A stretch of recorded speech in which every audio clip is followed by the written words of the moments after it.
Okay, तो अभी next एक टॉपिक में चलते हैं। अभी स्टेट का हम लोगों को आइडिया हो गया और प्रॉप्स का भी आइडिया हो चुका है। अभी नेक्स्ट टॉपिक में चलते हैं कि एक फंक्शन कैसे डिफाइन करें क्लास कंपोनेंट के अंदर, राइट। तो फंक्शन डिफाइन करने के लिए हम लोग पहले क्लास कंपोनेंट में ट्राई करेंगे, उसके बाद हम लोग एक जो भी स्टेटलेस कंपोनेंट है, फंक्शनल कंपोनेंट है, उसमें भी हम लोग ट्राई करेंगे। तो क्लास कंपोनेंट के अंदर मैं यहाँ पर एक फंक्शन टाइप करूँगा जो कि है कि माई फंक्शन। जैसे मैंने पहली क्लास में बताया था कि अगर आप लोग क्लास डिफाइन कर रहे हो तो उसके अंदर फंक्शन ऐसे ही टाइप करना पड़ता है। जैसे रेंडर भी एक फंक्शन ही है, वैसे ही माई फंक्शन एक फंक्शन है। तो इसके अंदर मैं अभी के लिए कुछ नहीं, बस एक कंसोल लॉग सेंड करूँगा।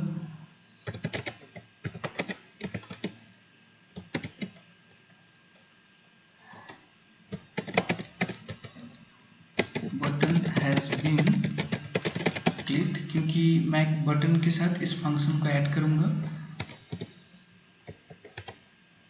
तो यहाँ पर मैं एक बटन भी ले लेता हूँ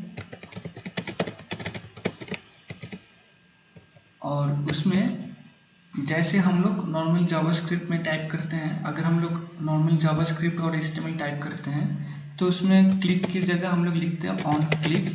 तो वैसे ही रिएक्ट में भी वैसे हम लोग सेम नेम यूज करेंगे, लेकिन विथ कैमल किसिंग के साथ। मतलब अगर 2 वर्ड्स हुआ तो जो सेकेंड वर्ड, पहले वर्ड के बाद से जो भी वर्ड स्टार्ट होगा उसका इनिशियल जो लेटर होगा वो कैपिटल लेटर में आ जाएगा, जैसे ऑन क्लिक।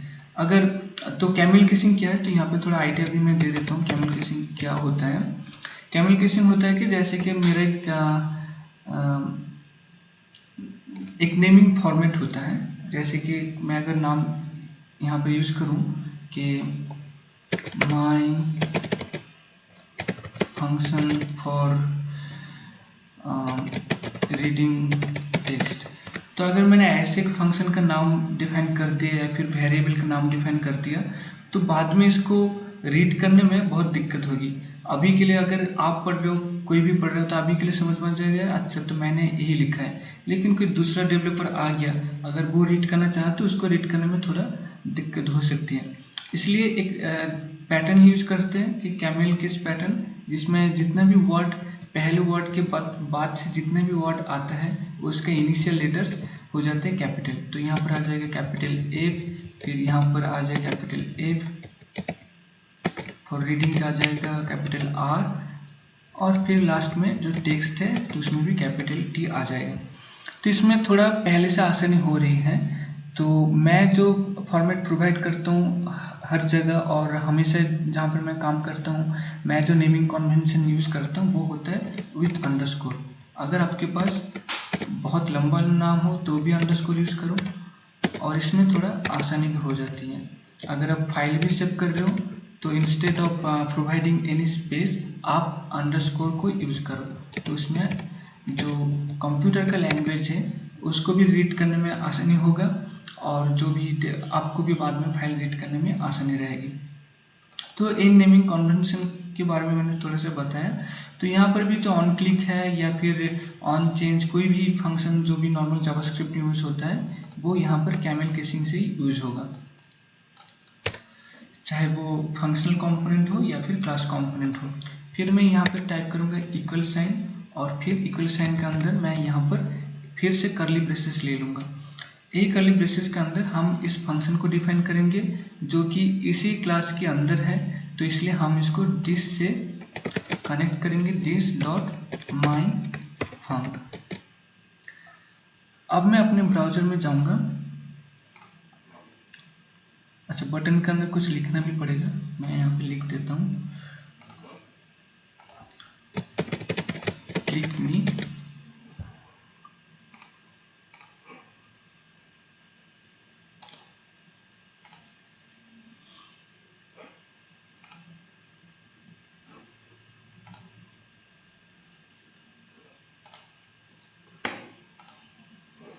अब मैं इस बटन को क्लिक करूंगा। जैसे क्लिक किया मैंने यहाँ पर एक कंसोल यहाँ पर आ गया। तो ऐसे हम लोग एक फंक्शन को, बेसिक फंक्शन को डिफाइन कर सकते हैं, वो भी क्लास कंपोनेंट के अंदर। अब चलते हैं जो फंक्शनल कंपोनेंट है उसके अंदर हम लोग कैसे इसको डिफाइन करेंगे।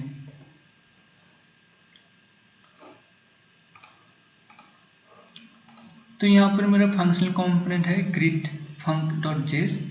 यहाँ पर मैं टाइप करूँगा एक फंक्शन, जो कि नॉर्मली हम टाइप करते हैं function and then my click बोल के एक फंक्शन यहाँ पर टाइप करता हूँ, और उसके अंदर एक सेमी console.log प्रोवाइड करता हूँ।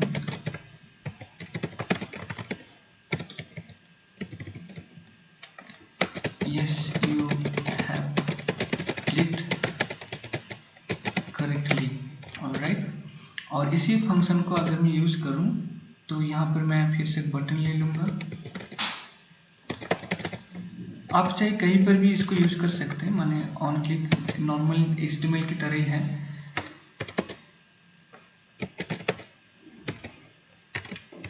और फिर यहाँ पर इंस्टेड ऑफ टेकिंग दिस, यहाँ पे मुझे दिस की जरूरत नहीं है क्योंकि ये फंक्शनल कंपोनेंट है, एक क्लास नहीं है।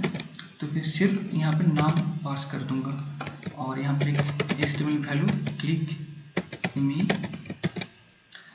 Now let's go back to our browser. I hope it will work if I am correct. So let's click over here. Okay, so yes you have clicked correctly. तो ये भी function हम लोग का काम कर रहा है। तो ऐसे हम लोग एक क्लास कंपोनेंट हो या फिर फंक्शनल कंपोनेंट हो, दोनों में ही एक फंक्शन को डिफाइन कर सकते हैं। Now let's go back to our code again, और इंस्टेड ऑफ फंक्शन की जगह हम लोग ये 6 यूज कर रहे हैं। तो constant my click equals to then fat arrow symbol like this. तो ये बन गया हम लोग का एक फंक्शन डिफिनेशन, किसी भी कंपोनेंट के अंदर कैसे डिफाइन करते हैं।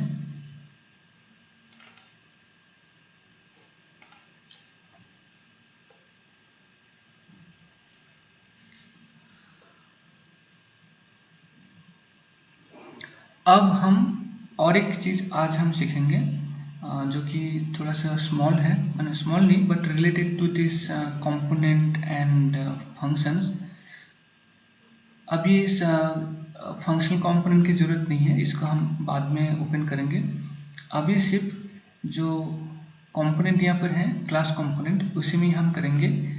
उसमें हम क्या करेंगे, जो स्टेट है, स्टेट का वैल्यू हमें अपडेट करना है, वो भी एक फंक्शन के थ्रू। जो फंक्शन एक यूजर किसी बटन पर क्लिक करके स्टेट को अपडेट करेगा। तो मैं यहाँ पर एक स्टेट का वैल्यू ले लेता हूँ। पहले तो मैं इसको डिलीट कर देता हूँ, मुझे इसकी ज़रूरत नहीं है। और ये जो स्टेट है प्रॉप से, इसका भी ज़रूरत नहीं है, मैं भी इसको डिलीट कर देता हूँ। अब डिलीट करने के बाद यहाँ पर मेरा बटन की ज़रूरत है, और बटन का जो फंक्शन है, फंक्शन का नाम थोड़ा सा चेंज करता हूँ, जो कि है नंबर इंक्रीज। मैं एक नंबर को इंक्रीज करना चाहता हूँ, वो भी क्लिक करने के बाद यहाँ पर एक वैल्यू लेता हूँ जिसका टाइप है कि नंबर माई नम, और इनिशियल वैल्यू है 0। अब मैं इस 0 वैल्यू को जितने बार क्लिक करूंगा उसके साथ ही एक एक ऐड होता जाएगा, कि 0 की जगह 1 होगा, फिर 2 होगा, ऐसे में इंक्रीमेंट करना चाहता हूँ। तो पहले तो मैं इस क्लास के अंदर मैं डिफाइन कर लूँ कैसे मैं इंक्रीमेंट करूँ। तो नॉर्मल वे है this dot state dot my num equals to this dot state dot my num plus 1, और इसको प्रिंट भी करना पड़ेगा ताकि हमें पता चले कि हम लोग सच में इंक्रीज कर रहे हैं कि या फिर ऐसे ही दिखा रहे हैं। चलिए यहाँ पर एक ले लेता हूँ, माई नंबर, फिर यहाँ पर this dot state dot my नाम प्रिंट करता हूँ, सॉरी रेंडर करता हूँ। Now let's go back to our browser। अच्छा, मैं इस फंक्शनल कंपोनेंट को भी यहाँ से हटा देता हूँ, मुझे इसका अब जरूरत नहीं है। तो app.js में जाऊँगा और इसको मैं कमेंट कर दूंगा और इसको भी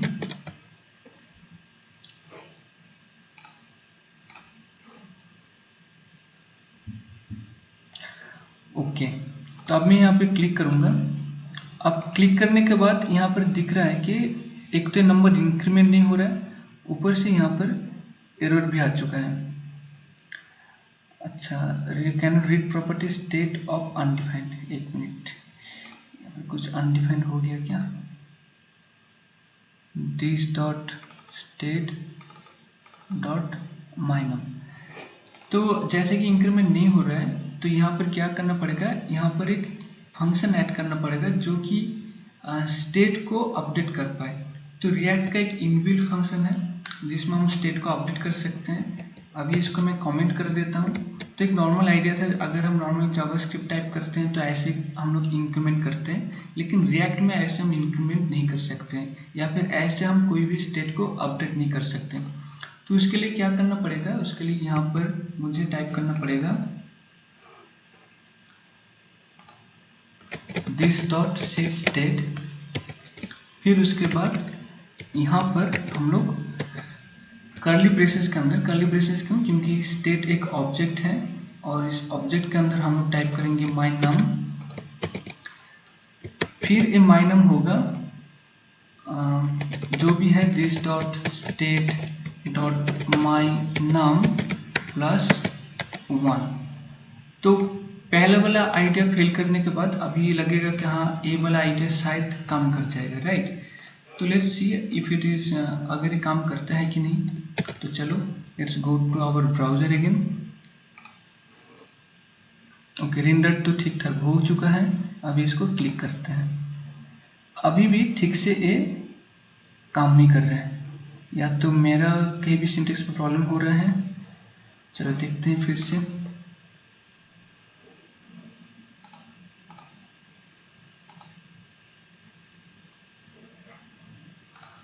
अच्छा, यहाँ पर मैंने छोड़ दिया।